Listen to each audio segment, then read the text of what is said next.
دلوقتي اهو بعد ما صفيناها هنحطها في اي حاجه نقدر تتحط على النار، وهنحط معلقه من النشا، معلقه كبيره اهي، بصوا اهي معلقه.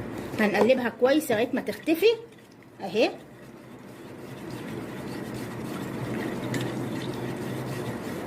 وبعد كده هنحطها على النار وهقول لكم نعمل ايه تاني. دلوقتي اهو بعد ما حطيناها على النار هنسيبها طبعا تتقل وهبقى اوريها لكم.